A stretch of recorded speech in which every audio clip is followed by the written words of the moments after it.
All right, welcome to the Iron Sharpening Iron Show. I'm your man, Big Jack. This is where we prove we are stronger together, that if each one would just reach one, we can all grow and glow. And we got another beautiful show. I'm in a remote location again. For those who don't know, I'm in Louisiana. I'm at Baton Rouge, Louisiana this week. Flew in today. Here for the National Bowling Tournament, the USBC National Bowling Tournament, which is being held here in Baton Rouge for 2025. And I'm excited. I don't know what I'm going to do. Excuse me, but I am really, really excited about this opportunity to be here and to put on, I guess you say you put on a show. You come out here to win. So that's the mentality. You come out here to win. So that's what I'm here to do. I'm coming off of, I'm setting myself up. I'm in like, man, I had to fly in. I would say it was a long flight, but for me, it was kind of long because my flight started this morning at 6:00. So I had a 6:00 start. So to get to the airport when they asked you to be there an hour and a half or 2 hours before, and then I was like, wow. So I got on the aircraft at 5:30, and it took off at 6:00, and that's how my day's been all day. And then the time changed, so that's just throwing me off just a little bit because now I'm in the Central Time Zone. So, but we're here. So I don't want to hold up because we got a super, super nice guest that's going to be on today. And you know how we roll. So I got to get my man up here on the stage. So let me get my man up and we're going to get started with this show. Let's go.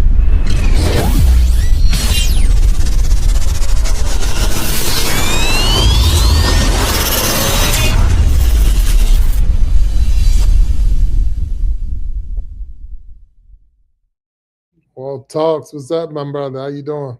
My man, what's happening? Big Jack, how you doing, sir? Man, doing nice here in Baton Rouge, Louisiana. So it is what it is. Right outside LSU. Did you take your airport? They said you don't have to take your shoes anymore. Say again? Oh yeah, they said you don't have to take your shoes off in the airport. They said I didn't know. I didn't know until today when normally I got the TSA pre-check, so I never did take my shoes off for the last couple of years. But because I had my son with me today, we had to go through the regular check, and they were like, "Well, you don't have to take your shoes off anymore because that came out Monday that we don't have to do the shoes off anymore." So for those who don't know, it might be watching this show. The shoes don't have to come off anymore. So that was huge. So because now I'm looking at what's the difference between the TSA pre-check and regular, there's no difference anymore. There's no reason to make that extra pay. I'm sure there's a difference. I'm sure I was going to say that's just you talking. I'm sure there's a difference, and you probably won't know until you violate it. So just hope you don't find out the hard way. Look, the last 4 flights I've taken, and we're talking in the last, because I went to Orlando last week, and my son was with me then, and we flew over here to Baton Rouge, and each time we got stopped. We go through the scanner, and it's like there's something in your crotch. And I'm like, well, dang. I mean, I got on sweatpants, nothing else, and I got stopped. Wow. He got stopped. So not just me, him. So it's not like you're like, wow. So it's like, I don't know what's going on with the machine that they're using now, but it definitely got me for the last 2 flights. So we'll see when we're flying back to Dulles Airport, because we flew out of Dulles. We'll see how it works. But anyway, so how you been? What's going on? No complaints, man. I've been pretty good. No complaints. Just taking it easy, trying to stay out the way. Right. Riding in the slow lane, 10 and 2 with my flashes on, So I'm out the way. Yes, sir. I'm out of the way. Nothing wrong with that. Yes, sir. Yeah. So we got a super guest on today. We got if you can't tell, we see I got the background, you got the background going on. We're trying to give honor to him from his days of being with the NFL. Definitely, he's a Virginia Tech Hokie, so he was there.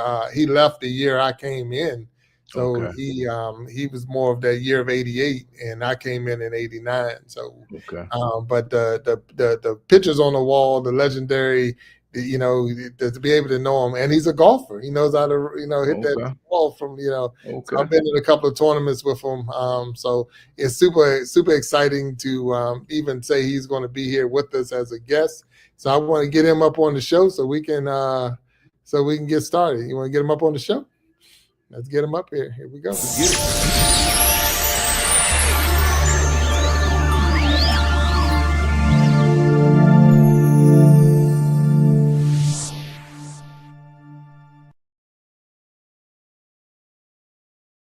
Oh, there he is, Victor Jones. How you doing, sir? I'm good, fellas. I'm good, man. That is one hell of an introduction, man. That is fantastic. Boy, that was fantastic, man. That was fantastic, man. I enjoyed the introduction. That was beautiful. Oh man, look, you worthy. You deserve it. You did a lot of good stuff, man.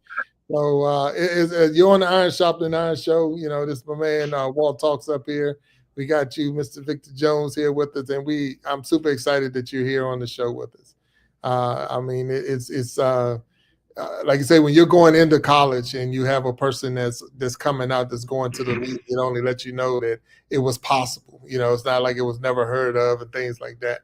And especially when you were going through, and a lot of people don't know that, you were coming through during it was a probation time. So it was like you were coming, we were coming out of probation. So you had to be in it when, so a lot of that you went through, not to get all the way into the backstory, but to stay with a school and still push through and make it to the next level, even when your school is having, I don't say difficult times, but they just had some times where the NCAA gets involved. And I don't know, did you get caught up in that? And you know what, the transition was so smooth back then, because when Dooley left, Beamer came in, you know, the year before we won the Peach Bowl. I think that's the first bowl I think Texas ever won. So we was in a whole different level. We was just trying to come back and do it again. You know, our mindset was like, we got Chapman, the Mather boy, quarterback, and we just thought we could do it again. You know, and it just didn't work out. So we was just so excited to get back in and start doing it the way we just did it. You know, that first couple of years, as y'all know, and the Beamer years were tough. Those were some tough years to get going, man. So you know, and then I had a horrible senior year, man. I hurt my ankle in the third game against Syracuse, and the long and short of it, you know, I didn't get redshirted. So 17, I'm playing.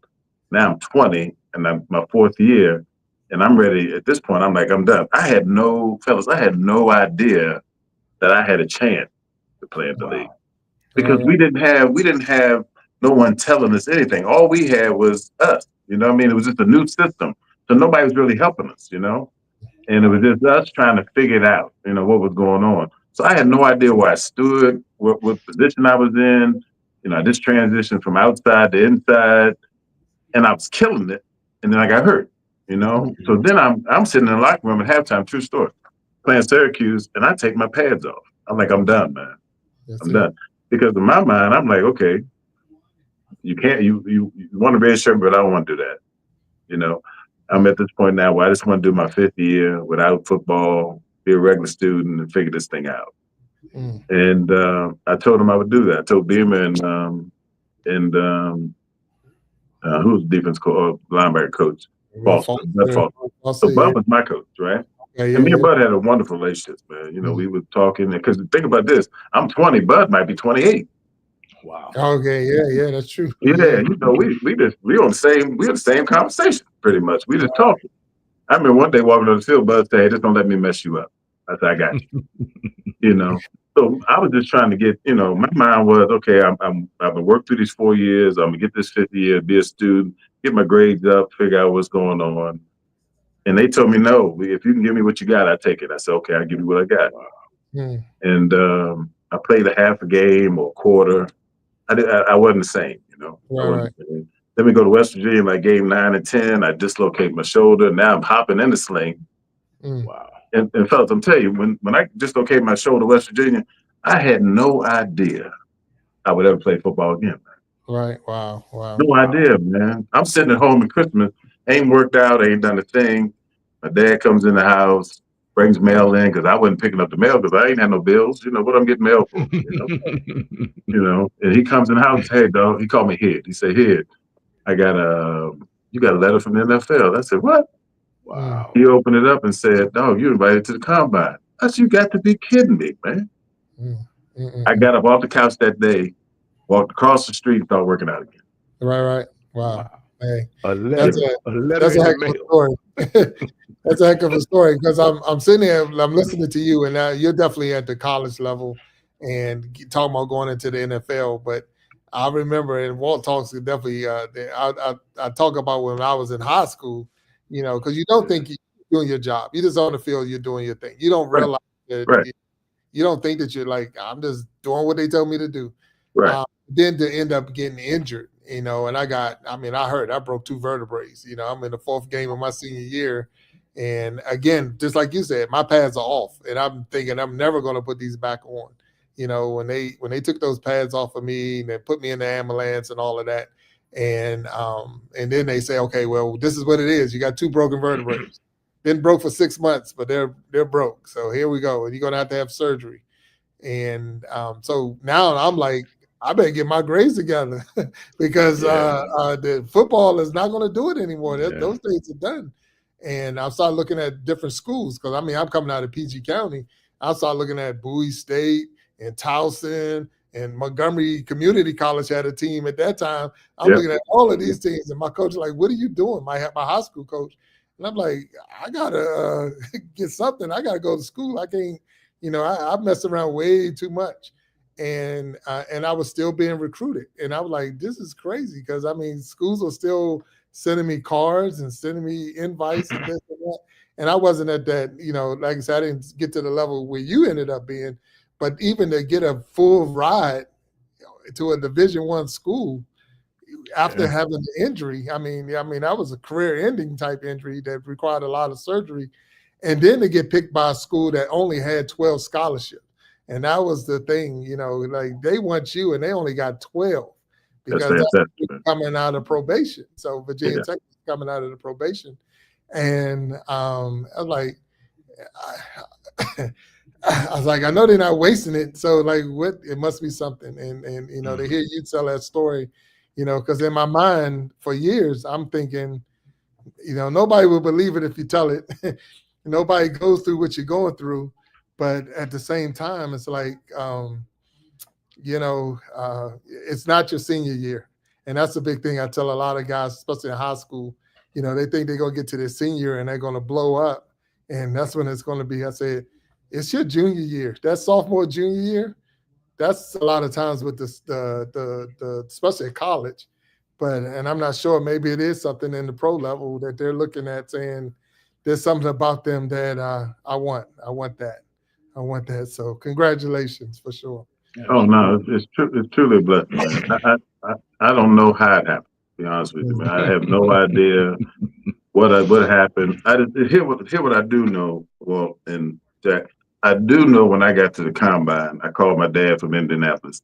I said, dog, I'm going to make this thing, man. My man, there it is. I'm going to make this thing, man. Because what I realized is all the hype they were giving all these dudes, man, they were normal.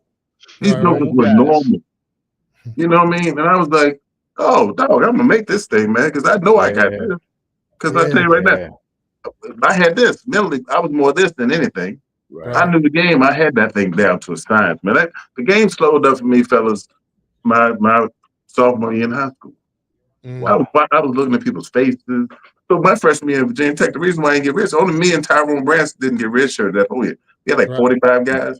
Gotcha. The reason I didn't get redshirt, I was on the scout team over there killing them. They won. And my high school fellas, we won 3 games every year. I thought Virginia Tech, when I got there, I was like, dog, we must suck. Wow.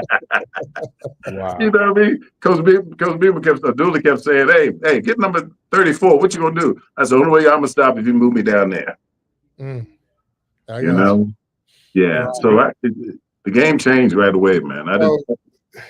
That's wild. So what high school was you out of? You were in Maryland in high school? Montgomery County. I went to Perry High School. It closed my senior year. So you think about it, all the kids were moving other places, right? I stayed because I visited Good Counsel, they allowed me to come to Rockville. I could have gone anywhere in my junior in high school. I Right. stayed because I like playing with the dudes, man. We wasn't good, but I like playing with them. Gotcha. And those are my boys. So they all worked hard. They wasn't really good, but we had fun, man. And even though we won 3 games, we still had a good time. So I stayed, man. I played basketball. I played baseball. I was the only black dude on the baseball team, man. Wow. Right. So so I just enjoyed being there, and it was a good place to be. Finished high school. The teachers were fantastic because they all knew they were leaving, so they took good care of me. Right. Well, that's good. Now that really is good. And you were saying that the mental side of the game, so you had that down. So with the injury, did that change anything as far as say, like for me? And that's why I asked you this is when I got injured and they did the surgery, they had to do a lot of surgery. I said I lost a piece of me. The thing that used to give me the edge, I lost that edge because fear came in. And that's why I think that a lot of times the mental part of it, because if you're afraid to do whatever you was doing, like you say, there was a time if you was in that hole and I was in that hole, I'm trying my best to knock you out of that hole. I didn't care who it was. I went after them. I mean, you think you was there with them, Al Chambly and all of them when they, those ends were big professional ends sitting out on those corners. But they didn't mean anything. But at the same time, I was afraid of getting injured again. That was the biggest thing. The pain was real. The pain was real, and I was afraid. So it slowed me down where it used to be run through that wall. Now I'm trying to run around it, and it's like that's not you. So did you face any of that type situation when you was going through? Jack, I never had anything that was like you got vertebrae, man. That's a whole different conversation. Maxine Jones, my mama wouldn't have let me play. Gotcha. Mine didn't either.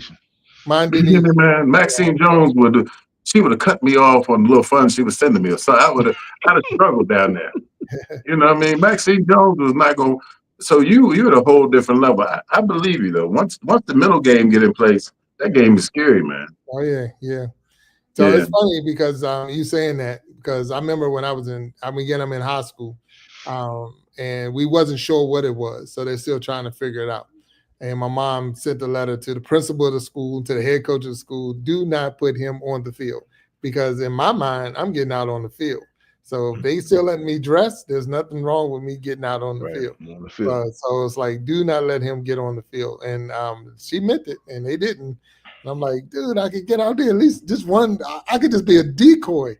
And it was crazy. But, I wasn't smart enough to stay away from getting out there and because you think you're invisible. Yeah, invincible. Nothing can get in your way. Nothing can stop you. But anyway, so but it was that was worked out for you. It worked out for you. Here in '91, man, we playing I think it's the Jets or the Rams, and we playing in the Silverdome in Detroit. And in the middle of the game, man, this dude, Mike Utley about 6'6", man, 315, is a beast. That dude is a beast. Our offensive line was good. We had a dude named Eric Andelsek, Utley, Glover, Lomas Brown, and Luke's. Luke's had the biggest feet I've ever seen in my entire life. This is the biggest white boy I've ever seen in my life. Right. Yeah, he looked like a damn giant. Our offensive line was killing it. Man, we had barriers running back. So the line was fantastic. Yes. And Utley, in the middle of that game, no hit, nothing out the ordinary, collapses and is paralyzed on the feet. And 30 minutes later, we blowing the whistle. I'm like, what we gonna do? We gonna play? Play? Come on, dog. We can what? Yes. I mean, I got to get my head around what just happened. And they get blow the whistle. Man, you talking about somebody running around that day trying to figure out what am I doing this for? Right. Yeah. So I've never experienced anything till I saw that. And it changed me, man. It made me really appreciate every snap. Every day I walked on that field, it felt different. As I was working out and doing it, because everything now could be my last day. Right. It felt different, man. I'll never forget it. Never forget it, man. I think it's great that you guys, both of you, with your situations being different, to have that conversation, because to the spectator, oh man, these guys are invincible. Oh man, just put some dirt on it and keep it moving, right? But now what, 25, 30 years later, 35 years later for you guys, I guess? How many years has it been? It's been a long time, man. I'm 58. Yeah, so but my man, but I mean, you still moving and grooving and doing your thing. So that's a good thing, man. And then there's life after football. So, but when you're going through it, you don't think about life after football. You just think about that moment. But hey, man, you guys are functioning adults doing your thing. And I mean, that didn't necessarily have to be the case. Like you said, with Utley, it was totally different. Oh yeah. So that's good that you admit that, man. A lot of guys, need to hear that, especially young high school, college kids making decisions for today that will adversely affect them for the rest of their lives. And the coaches, they need you on the field, right? Yeah, and that's a big thing right there. Was even as we're talking about it, was that injury. I mean, it's the 4th game of my senior year. I'm running the ball. I had a great first half. I get hit. I spin off. I take 2 more steps and I just fall. Boom.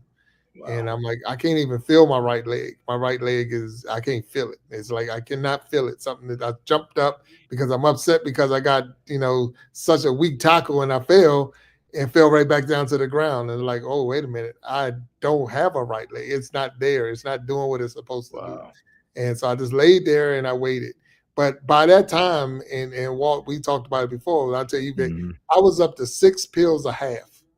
Yeah. I was taking 6 pain pills or some type of muscle relaxer, whatever, a half. In high school. In high school. There you go. That's what I was about to say, Victor. In high school. Yeah. What? Yeah. So, but we in the same thing, what you're saying, winning 3 games. We're struggling to win 3 games. You're playing both ways. Every special teams only came out for timeouts and halftime. And you had to be there. You was on everything. You did everything. And you don't realize it until you're not. That that you're. That's the big thing I push now with my kids, and definitely my youngest. You are a student athlete, not an athlete who's a student, and they got to get that drilled into his head, because I wasn't in position. I wasn't in the right spot for if the game stopped that day. I wasn't. My mom said you were going to college. And I appreciate that, but my mind as a student was not in the position to go to college. So that's one of the biggest things that people mess up on when they don't get their head straight on, and that part of it, that you are a student athlete. Student is first, and then the sports and all of that. And a lot of times it's twisted around because of the fact that those schools, and I'm sure it's the same thing when you was out there, Vic, they're making a lot of money off of you being out on that field doing your thing. Taking Virginia Tech to the Peach Bowl, that's a lot of dough that comes into the school, into the program. Having a Peach Bowl, put up a banner that you can put up on the scoreboard or around the stadium and all of that. That's a lot of cash. That's a lot of revenue, TV time, recruiting. All of that stuff comes from winning. And if you're a part of that winning program, which we know is different now. So I'm going to ask you that real quick, Vic. What do you think about the NIL now? Because it wasn't there when you were playing, but how those players are being rewarded for. So I'm asking you as a person who definitely hustled on the field, but didn't reap that reward. And I didn't either. I didn't get a piece of anything. But at the same time, how do you feel about the NIL? I'm just mad I missed it, man. Great. But look, I was broke in college, man. I mean, broke. It wasn't like I was kind of broke. We were broke. It wasn't you couldn't do anything if you don't have cash, right?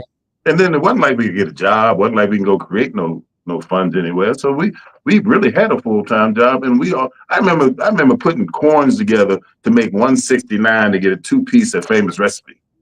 Wow. I get on the counter and drop coins on that daggone thing. I have to give me that 2-piece. And got hungry enough that if somebody left something, I thought about it for a second, like, ooh, that's a piece of chicken over there.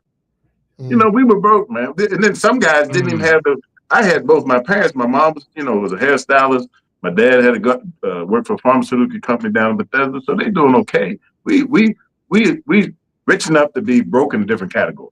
Gotcha. If that makes sense. My man. Oh, yeah. How about Right. that? Dave Chappelle has a joke about that. That's a great Oh, yeah. point. We're rich enough to be broke. Right. That if I didn't, like you said earlier, if I didn't have an option but try to figure out how I was getting to school. I had to create this thing myself. You know, I'm a basketball player. I thought I was 6'2", small forward. Ain't nobody offering 6'2", small forward, nothing. I went and started knocking people out. I created this football thing. It wasn't my first choice. It was just the one I knew I could get in it. Gotcha. Right? Gotcha. So now we talking about kids being broke in the program and the coaches. You know, Beamer out there got a restaurant. I mean, Beamer got restaurants and, you know, doing all these other things. And we sitting around broke. Right. Well, you got families, kids coming from families that don't have anything. I don't know how they made it. At least my dad and mom was sending me a little change every once in a while. Gotcha. We got guys over there. I don't think they left the dorm. Wow. Yeah. Oh, you're right. See, a lot of people don't understand this. And Walt, I'm not sure. I'm breaking it down. But when you go on scholarship, so if you're on a full scholarship by NCAA rule, you cannot work. You can't have any type of other job. And a lot of people they make this big thing is well, you're on full scholarship. They paying you to go to school and they giving you room and board and they giving you a food. I say, okay, so I get a dining plan. I got a dorm room to stay in. The classes, yes, are covered, but it's more to it than that. I mean, there's no deodorant, there's no soap powder, there's no money to wash your clothes. You're in there working out. I mean, I wasn't, I went in and when Mike Gentry finished with me, I was much bigger, stronger, but my clothes changed. But there's nobody giving you, so everything you're wearing is what they give you on the team. So you're wearing sweatpants and sweatshirts all the time. That ain't how you want to roll and go out with your number written on the sleeve so we don't mix them up when they wash them for you. So, and then when the game is over, and like I said, a lot of people don't realize on a Saturday, for a 1 o'clock game, or say a 1 o'clock game on a Saturday, you eat breakfast, but lunch and dinner you pretty much missed because you was on the field. You missed all of that. And at the end of the game, they give you, I think it was $20 and 2 sticks of gum in the program, and here you go, you good. And I'm like, and you ain't gonna use that $20 to go eat. You're gonna use that $20 to have a good time because you won on things on the weekend. So it's like, here we go. But to gentlemen, guys your age, as you walk around campus, you're big men on campus.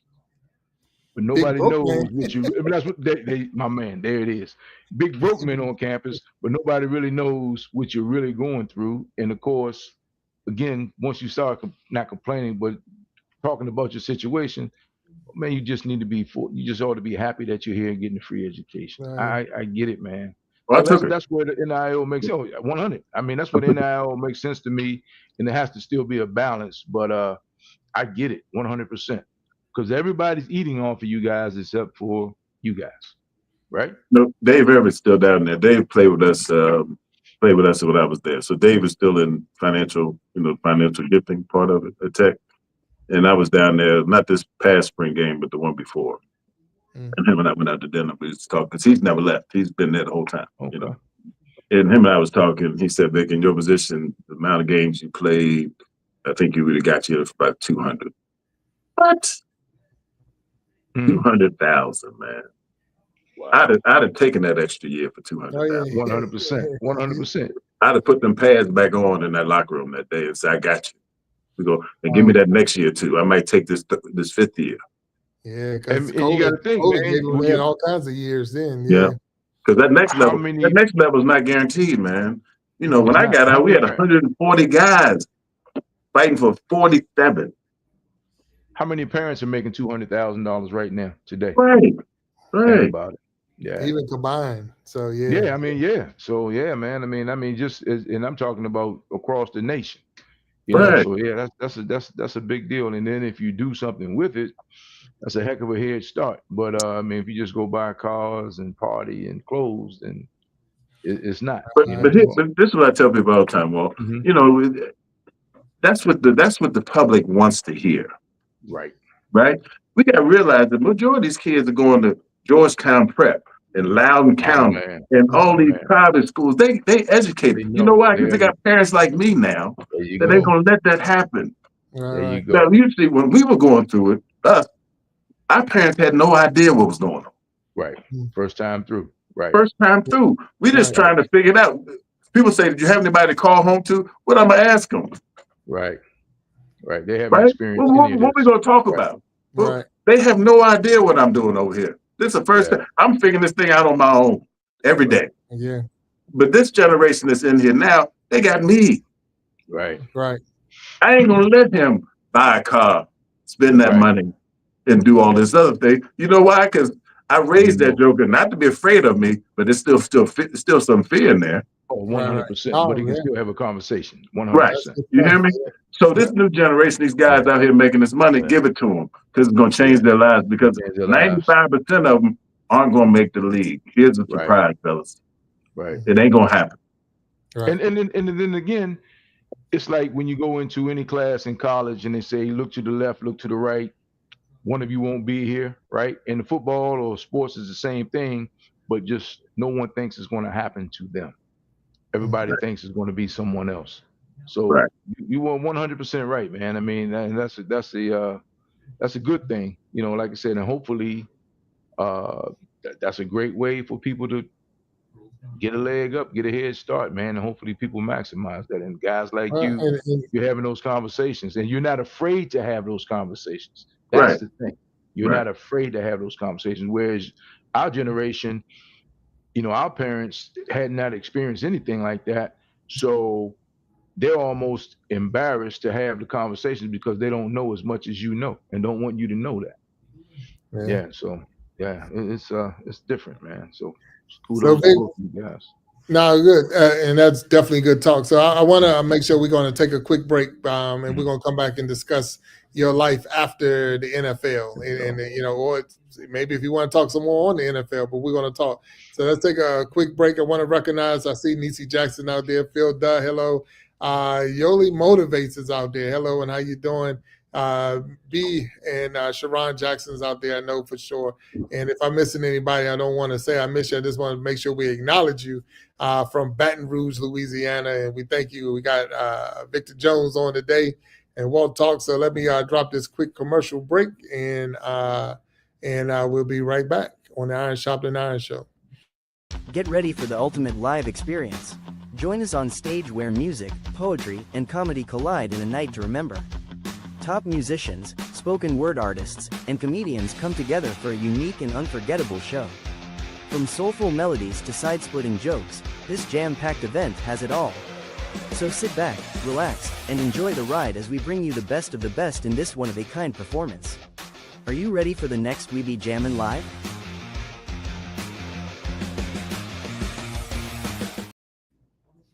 All right, welcome back to the Iron Sharpening Iron Show. Your man, Big Jack.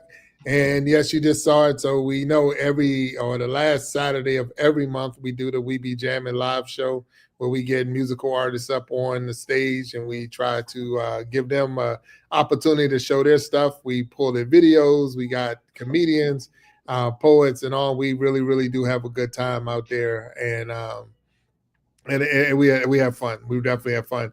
Walt, if you didn't know, I've been talking to some new artists, so we're gonna have some different musical artists that's gonna be on the stage, and I think we're gonna have a good one. We're gonna knock this one out the park. So tune in. I'm not even sure the date, and I just seen I don't have the link up there, so I would have to definitely make sure to drop the link so that we can get the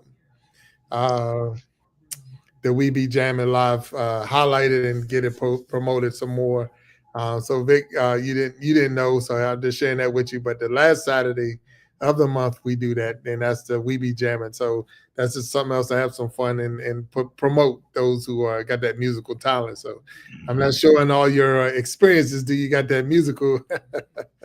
No talent. I sound like I can sing, but I promise you that it ain't coming. It ain't coming. Yeah. Oh, that's cool. But so you in the league, and with everything, that time runs out, and you're stepping out of the NFL. So what was next? How did that go for you? Well, I knew it was coming, right? Because I was in that transition from free agency. So Dean Upshaw used to come around and we talked about free agency. I knew it had to happen. I knew we had to go into that system. The problem is I was in my 6th year of my contract, going to my 7th year of my contract, and it just didn't add up. So Gene would come in there and I said, Gene, I understand why we're doing it. We have meetings in the locker room. I understand why, and I don't want to stop the process. I understand what's going on, right? But I'm out. It's not enough money for me to stay in the game, right? Because I only can make under 600,000 or 5 something at the time, and we got 4 or 5 good Barry Lomas, Benny Blaze, Jerry Ball. We got 5 or 6 guys making 26 million. Now we got to fit the other 36 guys into 24 million or 22 million, and it just didn't add up. So I understood it was coming. So I kind of got ready for it on my 7th year, and I knew I was out. It still didn't help, because the hardest part about leaving the game, and people don't realize this, it's the mental part of it. Because everybody says no iron team, but when the team keeps moving on, you feel awful alone, right? It's not like college when you leave in your senior year, your whole senior class is sitting there with you. You have somebody to go hang out with. You pretty much the only one that they left behind. Wow. Right. And you see the guys still together and you by yourself. And you trying to figure out this world without this connection that you've been used to for 10, 15 years. It's gone. Right. And the mental thing gets you, man. The mental thing is a battle. So then I find myself trying to find it in the world and it's not out there. Wow. I'm married with 3 kids now. I got the dude that I played with, Toby Caston, he died in a car accident. I took his son at 14 to live with me, right? So I got my 3 daughters and him, and I'm out here chasing mess, just trying to find it. And, I snapped out of the one where my wife helped me snap out of it. There you go. She helped me snap out of it, snap me back into where I need to be. And I realized when she snapped me out of it, it's the release. Right. Yeah, that was there's a question in the chat. Victor said, "Did you have withdrawal after the league?" And I know you was mentioning it, but it just did using the term of withdrawal. And then Kamaria Jackson, that's my wife. She's down there, and she was saying that's deep. Never thought about that, in that way. I'm sure is what she's saying. So, was there any form of? I know I'm constantly sitting on the couch. Even imagine myself at 50. I don't even know what I am, 50, whatever, 54, sitting there like I could get out there and do that. Like I can still do it. Like, no, you can't. You can't get out there and do nothing. But he's still thinking in your mind. The mind plays terrible tricks on you, thinking you still run out there with them kids. But so was there any form of withdrawal with the stepping away? And here's the crazy thing, brother. I'm not a gun-ho football dude, right? I'm not that guy, man. I ain't the guy that lived and breathed it. I did it for a reason. High school was easy. College, I got an education, was free, right? In the pros, I was going to try to get as much as I could out of those dudes. So it was never the love of the game for me. I just liked playing it. It wasn't love for it. I was able to program my mind to do it well enough at that level in the situation I was in for that reason, right? Wow. And I still had problems. Right. Wow. The connection. The hardest thing is your guys keep moving. They still there. I spent 6 years with these guys, man, in the locker room every day. Now, when I go up there to see them, I can't get in the locker room no more. I can't get, Right. You outside of now. I've lost that, right? And then here's the hardest part. This right here, because, we was knocking people out in the old days. We were going at it, right? Where are you going to get that? Right. Yeah. No, I got you. Oh, man. Right? Where in the world can you get that without getting locked up? Right. No, you're right. Yeah, right? You're right. Absolutely. Right. And I ain't going out there playing in no semi-pro league or nothing like that. Where I'm in the ambulance every day. You know what I mean? Right. So, like you said, your wife wasn't going to have that anyway. She wasn't. She got responsibilities here. So. Right. Yeah. Right. Yeah. And I didn't even recognize who I was. Right. Anymore. Yeah. And I tried that way, once I left. So I can tell you what you're saying, it makes definitely a lot of sense. Again, I was never at that level, being in D1, but when I transferred, because I left BT because of lack of patience, like you said, not knowing who to talk to, no one to talk to say, hey, don't go, don't be smarter than that. But I left VT and I ended up going to a much smaller school. I wanted more playing time. I wanted this and that. But when they sent me my picture off the wall, Gentry pulled my picture off the wall. And, I'm 2-time super iron hokey and all of that stuff that just wasn't even, I'm not going to say it wasn't heard of, but it wasn't. You 2 or 3 times super, that was like, but when my picture your big tail do look strong. You still look like yeah, but when Gentry sent me my picture, when he sent me my picture, what you just said, it's now resonating in my mind of how you felt at that moment, because it's like you're no longer part of the team. That's a huge part of your identity. That's a huge part of your identity. Yeah, I was on the wall. Yeah. I was on the wall. I mean, you couldn't walk in that weight room and not see my name up there because I was holding this record or that record and whatever. And then all that came down because you left. It's like you left us. And I'm like, okay, you when you're young, you're like, I don't need y'all. I don't need, how about that? But it's in your blood. It's in, that friendship, that partnership, that, you have a team, and they will always be my brothers. We talk to this day, but at the same time, it's a whole different conversation. Like you made the comment, Vic. You went back for the spring game. You sat down and had dinner with part of the program. I don't have that invite like that. You know what I'm saying? Right. And it was moves that I made to get me or put me in that position. But at the same time, it's real, and you deal with the mental side of that you're not part of the team. You're not part of the group anymore. And it's like as much as you say you are. Like I say, I'm sure you can run to any one of them on the street right now and they'll remember you and y'all can talk.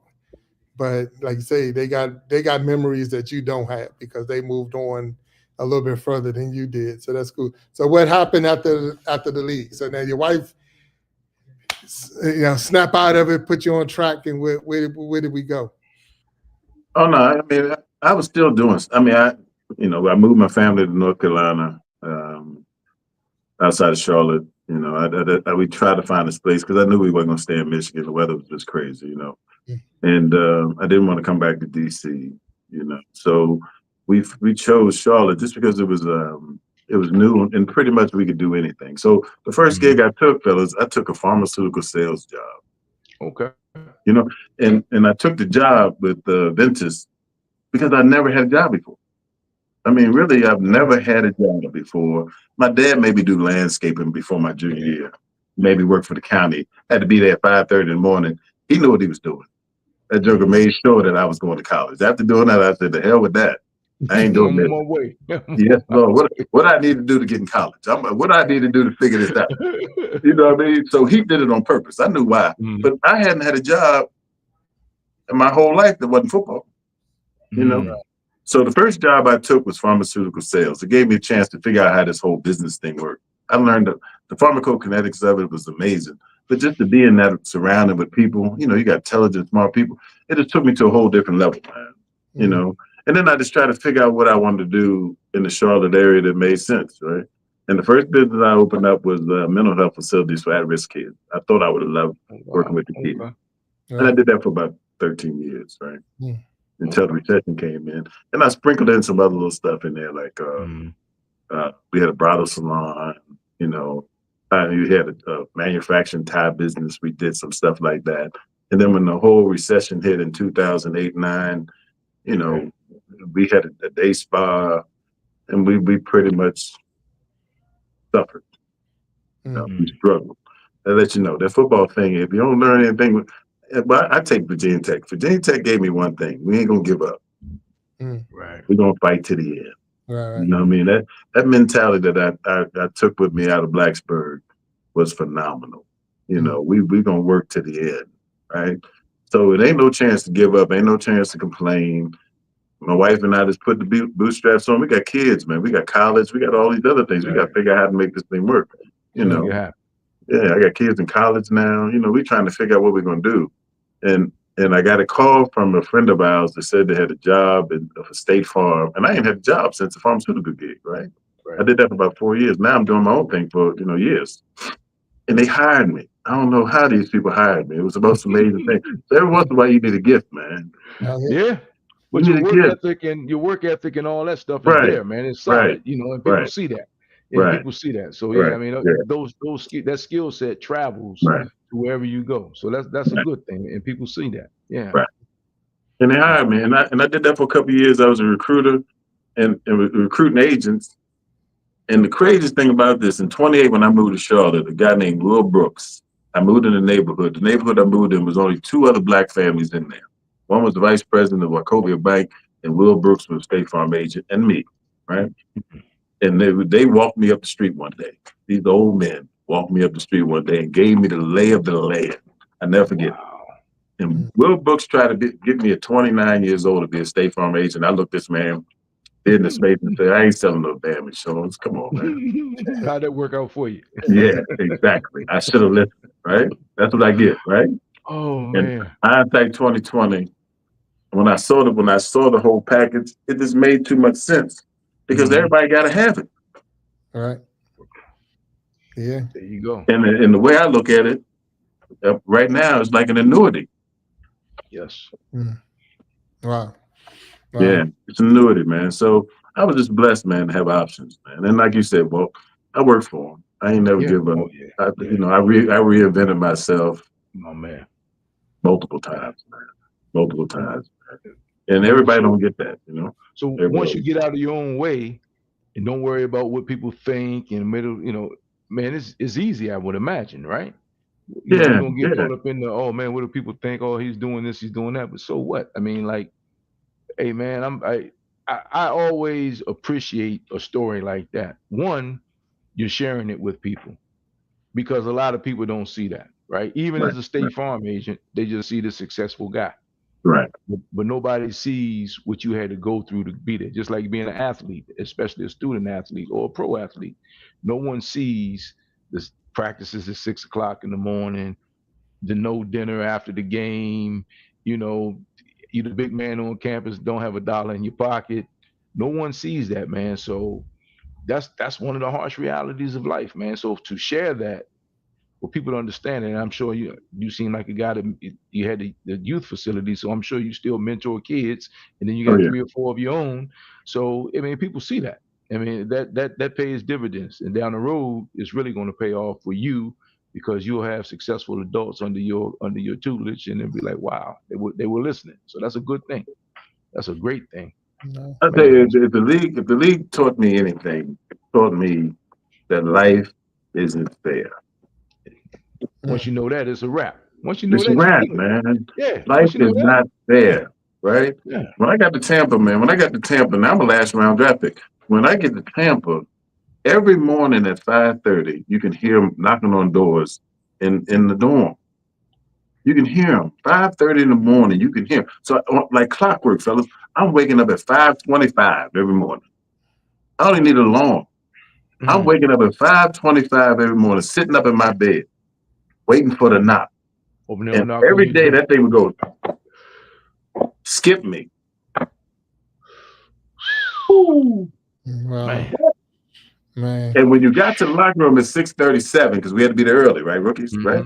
Got there at 6:36. Them dudes are gone. So lock it cleared out and everything is gone. Playbooks in the coach's office and it's a wrap. Gone. You're like, oh my God. I got to figure this out, man. And every day I'm hustling, working. Right, And, I made it through the first year. I get out of there because Ray Perkins and I didn't get along. That's a whole nother podcast. Okay. Right? Who's the head coach back there. Him and he told me I wouldn't make the team. He drafted me. I called him SOB, and we was in trouble, right? Absolutely. So, he ain't want me. So I was like, let me get out. I got out. When I got to Detroit, luckily I started my second year because the coach that I had in Tampa went with Wayne Fonts. Him and Wayne Fonts were boys. He brought me with him. Okay. Right? So Herb come in the next year. Hey, dog, it's yours, man. You ready? I said, I'm ready. Let's go make it happen. Right? But then you're at a different level now. Now you see the game from a whole different perspective now because you ain't stressed about the job no more. Right. You watching all the other stuff that's going on. So here's a prime example. Let me tell you what this thing does. The last day it cuts, we make the cuts. Right? And Wayne Fonts brings all the guys in. Now we got 50 because the practice squad guys, we got like 52, 53. maybe a few more in the room. Wayne says, congratulations. Everybody here is officially on the team. Now listen, fellas. Call your family. Tell everybody you're good. We got everything in place. Now, all the veterans sitting around like, he lied. We go out and practice, man. We go out and practice. They go pick 2 or 3 guys, 4 guys off the waivers, cut 4 that day. Wow. Just like that. Yeah, because you still got people, other teams that cut. They're like, that's a good running back over there, a good wide receiver, yeah. But you didn't walk those guys off the field. Never see them again. Wow. And that's why, especially in the world of free agency, hey man, you got to protect yourself at all times, right? All times. So like we're old enough to remember. Guy comes up, I'm DC guy. At the time, it was the Redskins. You played with him forever, and Darryl Green, I guess, was probably one of the last guys who did that, right? But hey man, you're only as loyal as your last situation, and that goes from the owner or the player. Because every man for himself, God bless us all. You got to protect yourself at all times, because you'll go in thinking, I'm set, I'm done. And next thing you know, you're on the road again. Oh, so, yeah, man. But the public doesn't see that. The fan, and I want to say the public, the fan, the uneducated fan is just like, oh, man, this guy's selfish. He's this, that, and the other.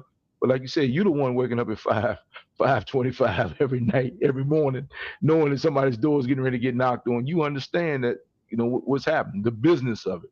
A lot of people don't see that. Yeah. The business side is treacherous, man. I mean, they call it show business, but it ought to be business show, Yeah. 100%. Because we only hear about that top tier people. Sure. Right? They different, right? I wasn't one of those. Barry Sanders got a whole other conversation. Yeah. Right. 100%. I'm in that middle tier where we in the groove, but we know our time is limited. That NFL not for long is real, right? You hear me? So I'm fighting it, trying to get 10. Whatever I can get out of it, because I know my time is limited. And then that bottom half is a struggle, right? But we only talk about this part of it. Yeah. But even as a premier running back, 10 is a struggle, right? I mean, even if you were here, 10 years is a long time for a running back in the NFL. Am I right or wrong? Yeah. Fantastic. Yeah. All of us want 10. 10 is that goal that all of us talk about in the locker room, man. Okay. 10's like the magic number, like you made it. That's the magic number. Okay. Man. So Vic, with that, what is I know we're saying 10 is the number. What is that number for, say, retirement for the NFL? Well, the collective bargaining agreement, the last one, they reduced it to 2 years, right? So you can get 2 years. It used to be 3.5. So you got to have 2 years active, and then you can get your retirement, right? Okay. So the retirement, we got a 401k. They contribute to it, match dollar for dollar. Right now we got a life benefit policy, but once you go take your retirement, you can start getting your retirement at 55. And the way it works is each year has a dollar amount. Each year is like $600. So, and it starts off at 55 and you take that accumulative amount on a monthly basis, which ain't bad, for 6-7 years, and then I hadn't taken mine yet, right? So the longer you keep it in, the higher the premium gets. Yeah. Right. So I'm taking mine like 62. And you can add that up. It'll be enough that if something happens to me, my wife be okay. Social Security wise, she'd be fine. Get a nice little check every month. And I just want to make sure she's good if something happens to me, Right. You gotta look out. Yeah. So now I'm curious because I'm looking with State Farm, your State Farm agent. And right now, State Farm is working heavy with the NFL. We're looking at Jake from State Farm, how that came about, because it didn't start with that Jake. It started with a different Jake in the khakis. And now he's there with Mahomes and Belichick. Not Belichick. What's the Kansas City coach? I know you're talking about, I can't read. Yeah, but Reed. Reed. Yeah, so he's out there. So now State Farm is like right with the NFL. So was this something like, man, I missed my opportunity, I missed my chance, I could have been doing this, or what do you mean? I mean, as far as that, you was in the NFL, so you could have took State Farm right to the NFL Oh yeah. instead of Now being on the show side. you see those guys in commercials. The guys that's in commercials, they like at the top. I think they top 1% or top 2% in producing. Okay. I'm not gonna be that. You know what I Right, mean? right, I ain't right. not that, right? So those are the guys they put in commercials, right? In the State Farm thing. It seemed like it would be an NFL connection kind of thing, Right, but right. that's never been attached to what I do every day. I don't even know if the majority of people even know I was State Farm. I mean, I played in the NFL because in here, man, we just all doing our business, man. We Gotcha. trying to make this thing happen every day. You know, Hey we man, just trying to connect people. you a humble guy, man. But I tell you what, I think that's a heck of a story, man. And then even as an agent, when you're having conversations with clients or potential clients, I mean, you are a walking, talking example of why you need to make sure you have your business straight in the future. Oh yeah. Yeah. I mean, so that carries a lot of weight. And then, the average person, the average working person, thinks this money is going to come forever, right? And I guess over the last 3 or 4 years, we found out that that's not even the case for everyone. The good government job and all that is out the door. So, hey man, I'm sure there's a niche in there for you where you can kind of like coach some people along the way about how to get their business right. Because the way you share this thing, man, a lot of people are not that open. And it's just life. I mean, it's just like a story. You just demystified life as an ex-football player in the last 45 minutes. I mean, you just touched on some things that I hear from people that I know, people that played in the league, that I've had these private conversations, but never publicly. And Right. I commend you for that, man. I know you're just doing what you do. Clearly, that's who you are as a Oh person. yeah. Yeah. No But shade but in my but game. but, but it's just, man, it's amazing to me because you keep it simple. Even like I like football, I enjoyed football, but I wasn't that guy for football. But you still played it well. You still showed up and did your job.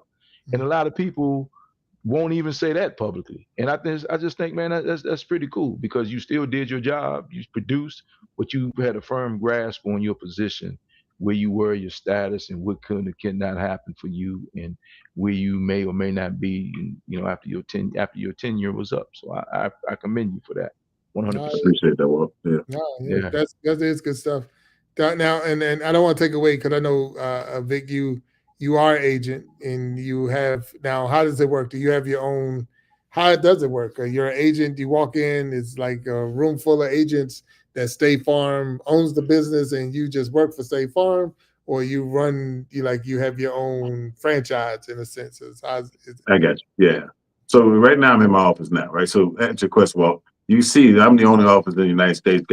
I am the sports. Just about to say, man. Yeah, I got it all down the hallway. I got all jerseys. Yeah. I got everything down. Michael Vick, everybody down there. You Yeah. know what I mean? So when you come to my office, you know who I am. The reason why, fellas, I moved back from North Carolina to DC because I realized as an agent I could use this game, man.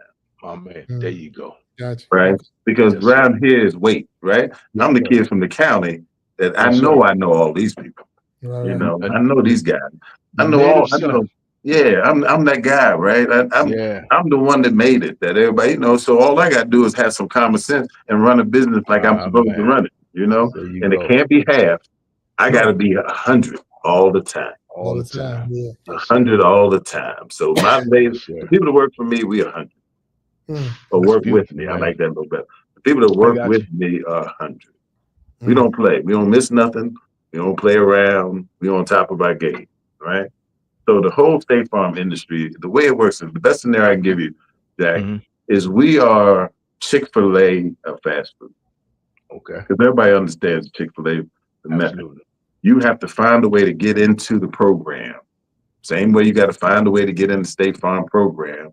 They put you through these tests, altitude tests, all these other things. And if you go through the system, you still have a chance to get an agency, right? And then you got to find, once you get a chance to get an agency, then you got to bid for that agency, and then you got to interview your way to the doors, because they're going to give you a book of business, but they're not going to give it there. You got to have some kind of Gotta have some kind of business, criteria right? that they want to fit with the person that's giving you the business, because everybody's different. right? So for a prime example, the lady Sandy, who was my sales leader that brought me up from North Carolina to interview for the location in Rockville, she's like my aunt. We connect like this to this day. That's my girl. You know what I mean? So you got to have somebody that understands you and know that you're going to do the right thing all the time. Because her career is on the line to make sure she makes good choices. So now I don't work for State Farm. The way they do it is I'm an independent contract that had State Farm agency. So I run my own business. I'm 1099 out the whole thing. And I can hold on to this thing as long as I want it. And then like you said earlier, well, then I could give it to my daughter, but she ain't gonna get the whole thing. My daughter works for me too, right? And then she's gonna have to figure out, to grow it back again to where it is now. But she's good enough to do that. But I'm assuming you are paying it forward along the way. I'm sure, like Sandy, I believe he says, grabbed you. I'm sure you grabbing people, and like the gentleman who walked you down the street and gave you the game. When you start off with that, it's like, okay, let me tell you what happened to me. And you get that resistance from the next young guy that you speak to. So man, that's big, man. That's big. That's man. Hey, look, I respect that. I respect that because. And use this term, you gotta you eat what you kill around here, so to speak, for lack of a better word.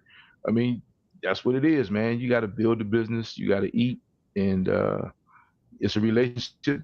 Everybody is not built for that, especially for the relationships. And when you talk about people, man, I want to do my own thing, everybody's not willing to work as hard as you work to build your business. And Walt, here's the thing too, and you know this. For our people, and I hate to say that, I gotta be above the core. Good. Yes, sir. You gotta be above. You know what I mean? Because they assuming I'm gonna be like what they thought I was gonna be. Or what they've been conditioned to think you're gonna be. Yeah, from the history of where we've been. So I gotta be here all the time. Right? Yes, sir. Right. And I'm there all the time because I'm on my game, man. I don't play. You know what I mean? I'm on it all day. But with your history, you've been the guy probably since Pop Warner football, right? Yeah. I mean, you've always been, in the upper echelon of your cohort.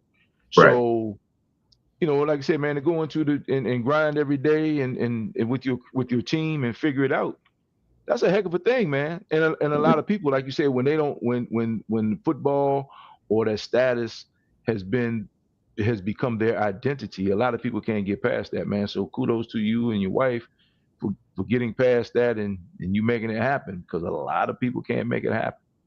Because it's like what I used to be. I used to be this yada yada yada yada, and so yeah, man. I mean, I respect that. I've always respected entrepreneurs because I've been the guy that had a government job. I mean, I was work for a city, but I just always respected entrepreneurs. My wife is self-employed, so I just always respected entrepreneurs and 1099. Yeah, so good for you, man. Well, with that, a lot of people think I want to work for myself. I don't want to work for somebody, but all of that is there's a lot of work. It's a lot of work. it ain't no you waking up, you got to grind, you grinding. Do everything. It's not like you're going in, there's an HR department to talk to, a finance department. You are the HR department. You are the finance department. You are the, when you're by yourself. Now, once you build a team up and everybody has a piece to that, but when you're just by yourself, you're doing all of those pieces, making sure that 1099 is filled out completely and correctly and all of those other things, because it can come back and bite you. And but Jack, and I'm gonna give you this. Everybody works hard. You know what you got to be ready for? You're going to struggle. Yes, sir. Yes, sir. It's going to rain. It's going to struggle. There's going to be some times in there when you can't do what you want to do. It's going to be some times you can't sleep at night because you're trying to figure out how to make some things happen. Yes, sir. That's the separation, right? You got to be willing to struggle for a little period of time, because it goes by fast when you look at it. It's a year, 2 years. It seems like a long time when you're in it. But once you get past it and you look back, I remember them days. But most of the times you go through it, at least for me, you realize the obstacle that was there is the way.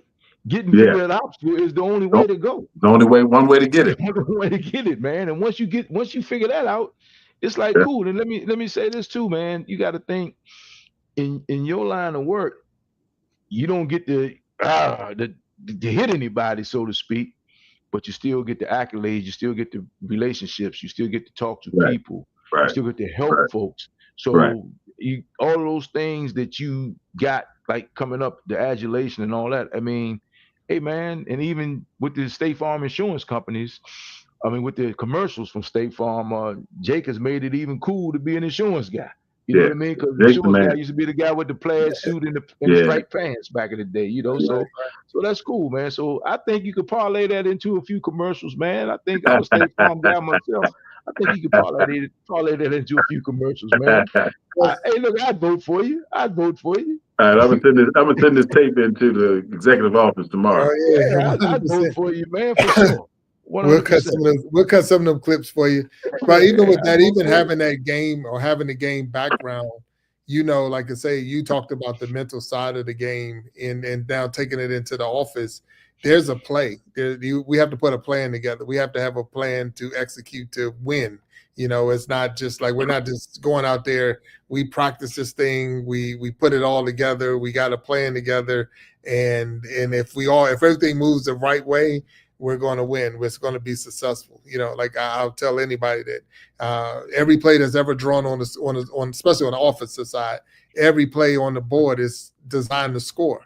It's like if everybody do their part, the coach just draws a line straight to the end zone, and like, okay, yeah, everybody do their part, boom. But now the defense is putting the same plan together to stop that thing. So it's like, okay, we know there's going to be, like you said, there's going to be a time where it doesn't work, but that don't mean give up. That doesn't mean we got to call another play. I might got to call an audible, but because we got a plan together and we have those other things in place, I can put this. So having a game and now putting it in someone's life and saying, you want to make sure that you got things in place for if something happened. You want to make sure this is in place for that, because like you said, everyone needs the insurance. But, you know, do I really need that insurance, or do I need this or that one? It's like you're gambling and hoping that something never happens, or something doesn't happen, or something doesn't go wrong. But history has shown, and it's going to happen. It's going to rain. So what are you going to do when it rains? So what do you tell your clients? Like, I mean, so hey man, just break it down for us.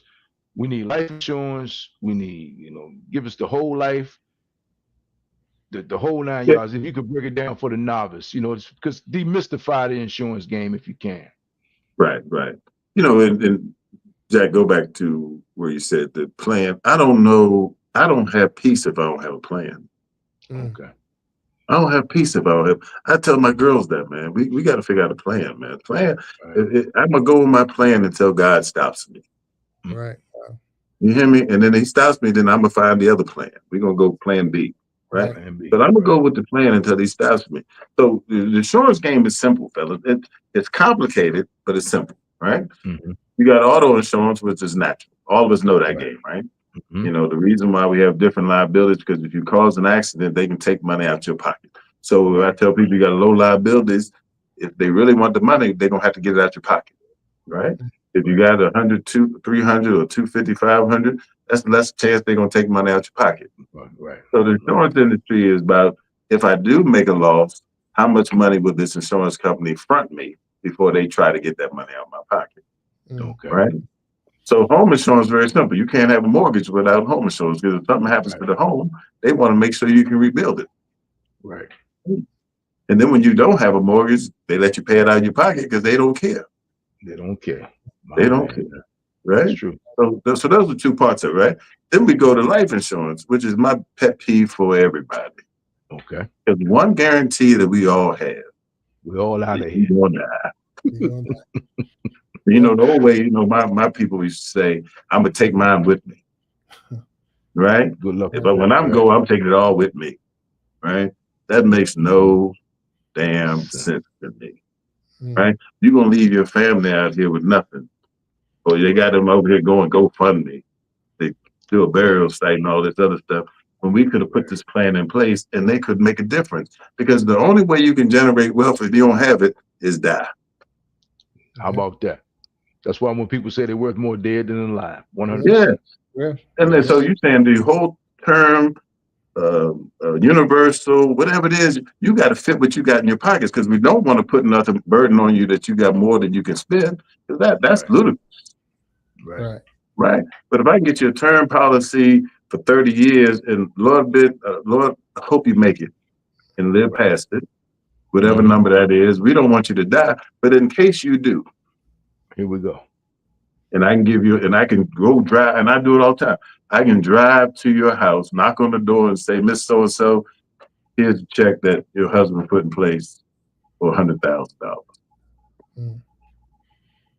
You know, or here's a check your husband put in place for $200,000. Right. It doesn't sound like a big deal when you lose someone, but it changes. It changes things, man. It definitely changes the situation, 100%. Right. So the life insurance thing is a no-brainer. We just have a hard time doing it because we don't think we want to leave nothing behind. I don't understand that part of it. You know, I talk to people all the time. So people say they're betting against their life, which is pretty much. Here's the argument too. People say they got to do their job, right? I get it all the time. But you ain't gonna work all your life. How about that? It's not the plan anyway, right? Yeah. So when you leave your job, I want you to go check it. 90% of the companies drop that coverage. Well, even in my situation, is reduced drastically. Reduced to a point. Yeah. Yes, sir. So you got to figure out what the plan is. You just can't assume that it's going to carry over.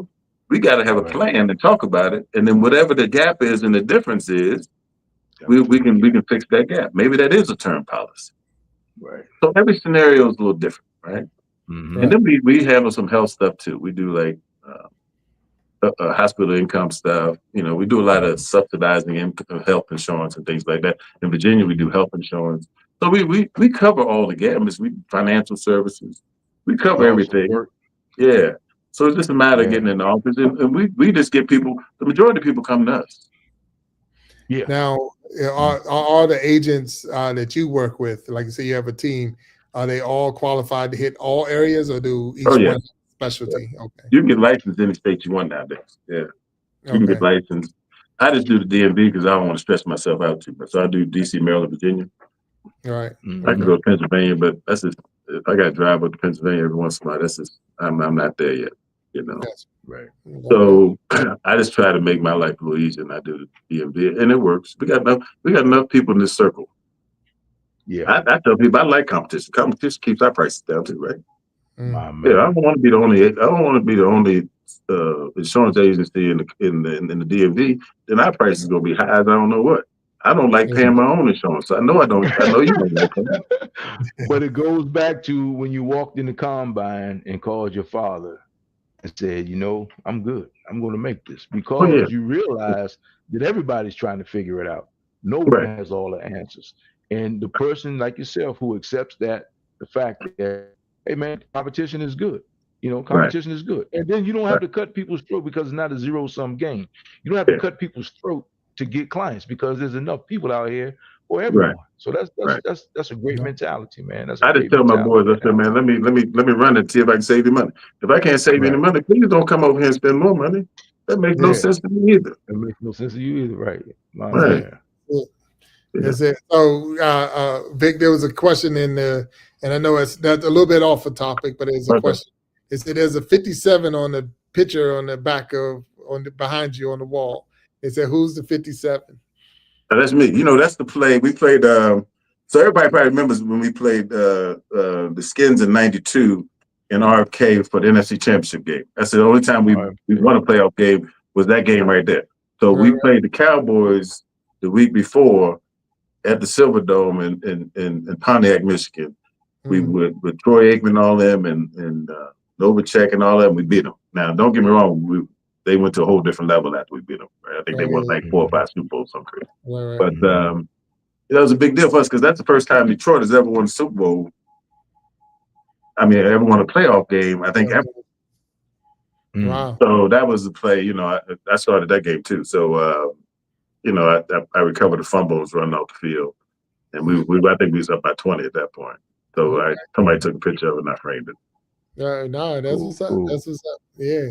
I remember the game. I remember the bets that was going on because it was if the Washington win, I think the mayor of Detroit got I forgot what they got for Washington. Oh, I want to say it was crabs.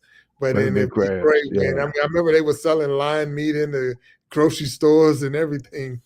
In Detroit, Jack, in Detroit, they must have was going to give them some alligator shoes, because back then everybody was wearing them hard alligator shoes with Detroit back then. Oh man, hey, Detroit, baby. Hey, look, Detroit players have a pair of gators that match every outfit they have. Hey, had me for about 6 years. Had me over there wearing purple suit. My man. So let me ask you, who did you root for as a kid? I'm sorry, but go ahead, Jack. Who did you root for as a kid? Were you a Redskins fan coming up? Look, here's a good story. So that NFC Championship game, right? In NFC Championship at Arcade, my dad comes to the game. We walk through the tunnel, and he has on his Detroit Lion hat, right? And he's sitting right behind the stand, so I can see him when they come off the field and everything. And by the second half, they were throttling us so much. Walt, that joker had on a skin hat. Oh man! He looked at me. I looked at him out there. He said, "Hey man, gotta do what I gotta do, son. You understand how this thing goes?" Yeah, we were Redskin fans forever, and then we were Redskin fans. Him and I. My dad was a warrior, man. He was fantastic, right? So we couldn't, back in the day, you couldn't get the skin game because they're sold out forever. But him and I used to go to Memorial Stadium probably every other Sunday and watch the Colts play, because you could go up there last minute, damn, they get on the field. Stand in line, get a ticket, get on the field, sit right on the bench. Yeah. People don't remember that the Colts in Baltimore and how they were struggling.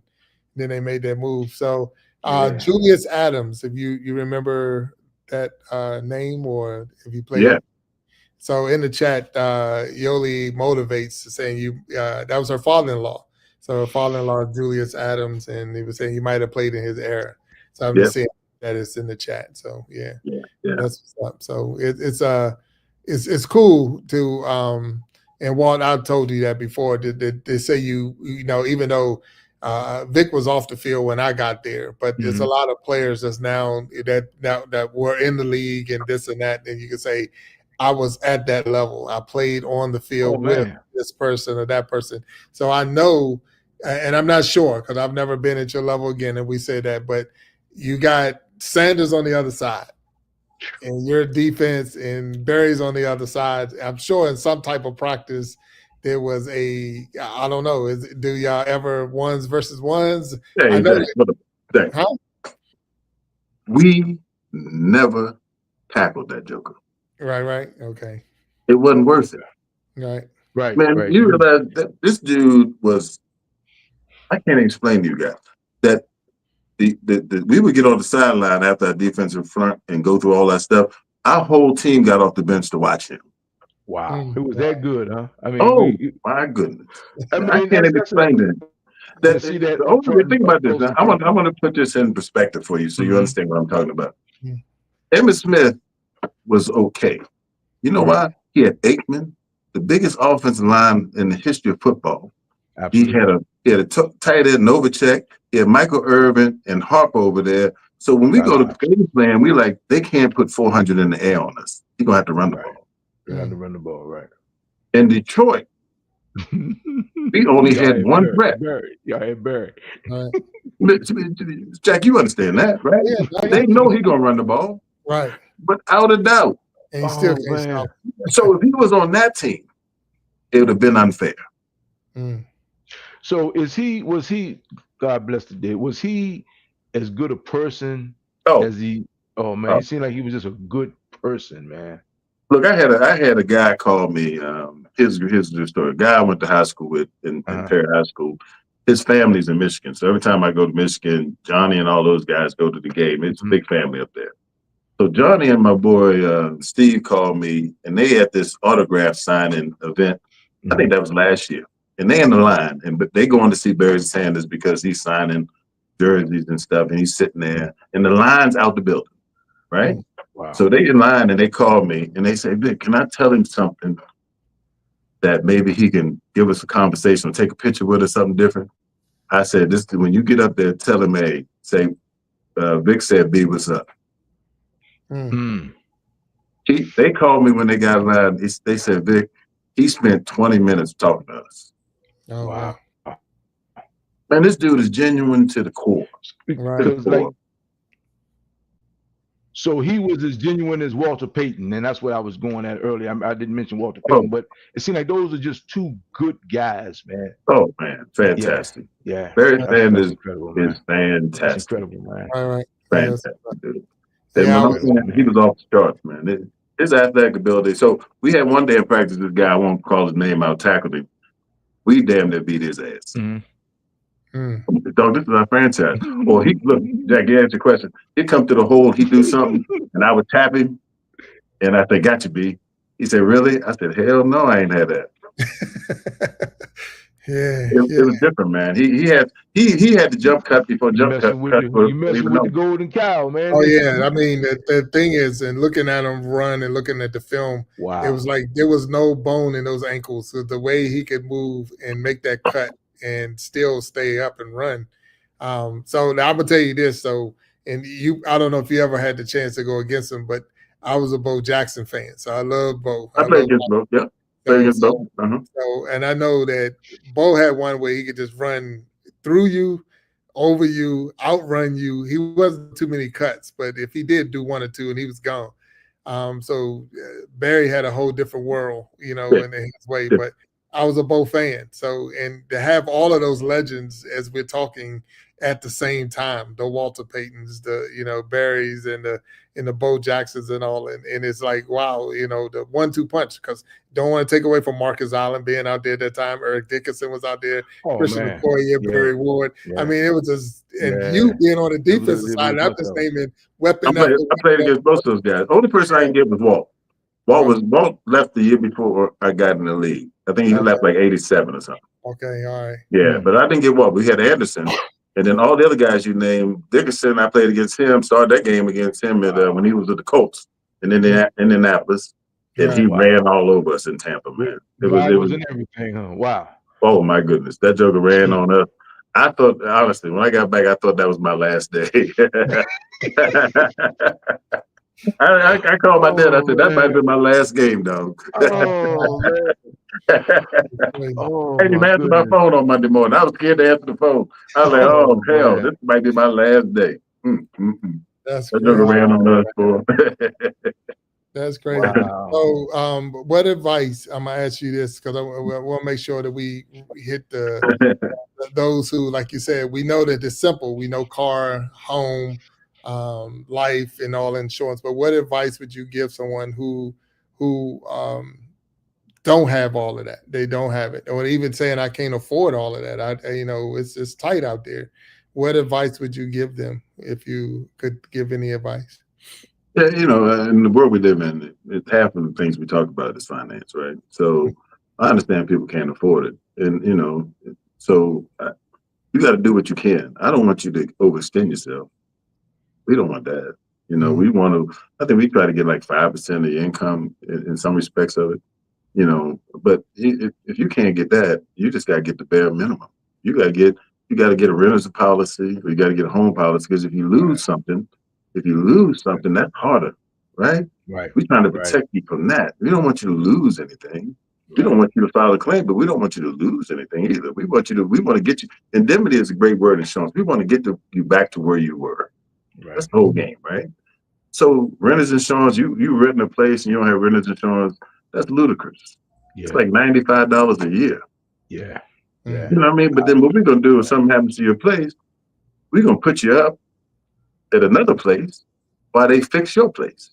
And we're going to replenish all your stuff in your unit, your personal property, because you got $30,000 or $40,000. We're going to get you all your clothes back. We're going to put you up. And then when they get you some meals, we're going to help you with all the things that you need. So renter's policy is the no-brainer. If you don't have that, that's the bare minimum. And then you got to do what you got to do to get your car insurance, right? Everybody got to have it. You can't get tags without it. So, like I always say, the price is we're not going to beat everybody in price. We do service, we do some other things, So it ain't us. You got to find what's best for you. I don't think I can serve everybody. Right. And there's a difference between cost and value. value. 100%. Right. Yes. Right. There's a difference between cost and value, and you need to understand Right. that. Because we're gonna answer the Yeah. phone everywhere. We don't have no push to. We don't have no talk to this person. You're gonna get people that know what's going on, know your family, your situation. Yeah. You know, so we've been working on service here of State Farm for over 100 years. That's all we got. You know, so once we lose that, we in trouble. Yeah. Yeah. Oh yeah. 100%. Nah, When you talk about the renter's insurance as a landlord, I've always encouraged people to get, in the lease to get renter's insurance, because a lot of people, if you're a renter and you haven't gotten to the point in your life where you're buying a home, people don't understand that you're not really covered. I'm not covering your stuff, your belongings, right? So, and like you said, $95 a year. I mean, you'll blow that at the Starbucks in a month, Yeah. maybe a month and a half. So yeah, man. I guess a lot of it, man, is just for most people, and I know it was for me back in the day. Once the insurance game was demystified, and I realized it wasn't as complicated as I thought it was, because it's like we don't know old man insurance. You won't even talk about it. But I've had some good agents along the way who kind of like educated me along the way, which is pretty cool. And that's what I see in you, man. So hey, man, congratulations on that. That's a great thing. Okay. And the only thing I can tell you about life insurance, we got a $15,000 policy. We got a $10,000 policy. Mhm. You know, you just need to make sure everything's taken care of. And that's minimum. I got a whole life policy for kids, $25 a month. You know what I mean? 25,000 that we have you can add on to it as they grow up. You know, so we got so many programs out here. We can start you where you want to start. You know? Right. And then, as you get yourself together and get your family or kids get out of college, we can even go from here to downsize that too, right? Because when you don't have a lot of things that you need to worry about, the kids taken care of, home payments getting a little better, mortgage paid for, then we can downsize those policies. So when you get to retirement age, you're not spending this kind of money. But we got so much stuff around here that, this world changed around in this whole life insurance game that we can pretty much fit everybody's needs and where you are. Great. Without a doubt. I mean, just listening to you talk now, and as an agent, as a person, and I know you. I mean, like I said, we've been on the golf course together. We talk and all of that. So, but because you're just real, and because you're talking real, it'd be easy to come to you and say, hey, help me, tell me what I need or whatever. Because you didn't, in no time in this whole show, and I appreciate that, you didn't come across as a salesman. No. You didn't come across selling, you sold us you. You told us the stories, you told us the locker room, how the threat of being on the field, and you sold yourself. Now, the rest of it is, like you say, I need that. I can't drive around without car insurance. I can't have my mortgage without home insurance, so all of these things is I need, and you just providing that. So like, who can I go to? So, so I definitely thank you, Vic, for being on the show today and helping us out and walking us through the steps. I mean, I had a list of questions that I was going to come, and I sent them to you, but we're still in the locker room. We didn't get to the first one. Did we cover one of them? I think we got one. I think we got one of them. Maybe two. And I'm maybe two. It's all good. Maybe two. So in the chat is Keith Adams. Keith Adams came up. So the name Keith Adams. Keith Adams, yeah. You remember that? Okay. Yeah. So I believe that's Yoli Motivates. I want to say that's her husband. I want to say, if I'm not mistaken, I think she shared that with me before. So I think they used the name Bullet was his name. I think with the Cowboys, I want to say with the Cowboys. Bullet. So yeah. So that was good. So in the chat we had people, and we're gonna again share a lot because you put out a lot of knowledge. So when I cut this up and repost it and send it out, and we're gonna definitely. But I thank you 100% for taking your time and coming on the Iron Sharpening Iron Show as a guest and dropping the knowledge that you did for us. I appreciate that. I really do. Man, I love supporting y'all fellas, man. This is all right. I mean, and I enjoy it, man. I mean, my world, I don't get to talk about a lot of stuff half the time, man.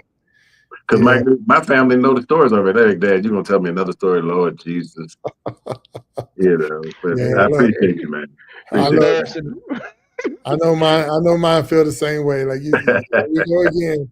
Yeah, I heard that story 9 times already, Daddy. Good Lord. Hey, look, did you? but it never changes, so you know I ain't lying. It's just Hey, mine changed a little bit, I think. Make sure you tell them about the what's that, the Ed Block Courage Award. I'm sure they haven't heard that story before, right? Oh yeah. I think they have. I think I have told about the Ed Block Courage Award. That's a big deal, man. That's a big deal for me. Yeah. So what we do, we're gonna end the show. Hey Vic, if you can hang on and hang over as I close this show out. Appreciate you again coming in and hanging out with us. Walt, as usual, thank you. Hey man. Thank you for being you. And everyone that was there in the chat and the comments and all, we thank you for hanging out with us today. I'm here in Baton Rouge, so wish me luck for tomorrow and the next day as I roll the ball down the lane. B, behind the scenes. We definitely thank you, B, for being you. We're going to close this one out because this is still a birthday week. So I had a Pharaoh Keys' birthday was on the 6th. My wife's birthday was on the 8th. My anniversary was on the 7th. So we like boom, boom, boom, and we're going to roll this out. So I want to drop the heavy hitters as we close out this show. We'll drop their video, and that'll be more of a shout out to Pharaoh Keys because you'll see that one part where he's playing the keyboard in this song that they got. He's with a band called the Heavy Hitters, and then we'll close the show with that. So it's a small part of it. But thank you everyone who tuned in today for the Iron Sharpening Iron Show, and we'll catch you on Sunday as we continue to move forward and keep it moving on. So let me drop this one video, and we'll talk to y'all later. Thank you. Nah. I'm a little drunk right now, but you would never know it.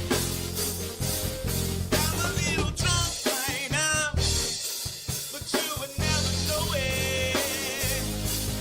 I'm a little messed up, or whatever you call it. I had your number saved, and I thought, well, shoot, I might as well call it. You're probably still with what's the name? Yeah, sure, of course you are. See, I don't care. I met a fine girl at the bar. More than you would ever be. I think her name was Rena. Way too much tequila, was it? Your Serena, but anyway, I'm doing good. Great. Oh, by the way, your favorite band is gonna be in town, and I'm the whole day you delay.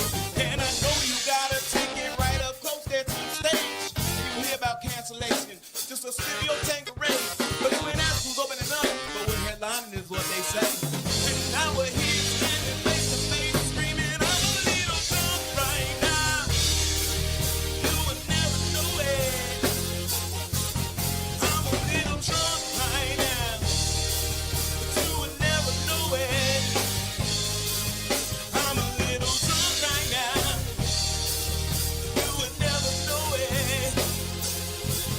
I'm a little drunk right now. I'm a little insecure and I hate the bore. You already know it. I'm an undiscovered